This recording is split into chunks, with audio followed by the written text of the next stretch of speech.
శంభు కుమార శరణ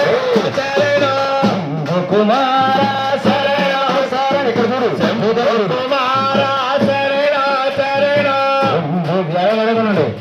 ఎడగొన్నారు స్వామి దగ్గర కట్టుకోవద్దు శంభు కుమార శరణ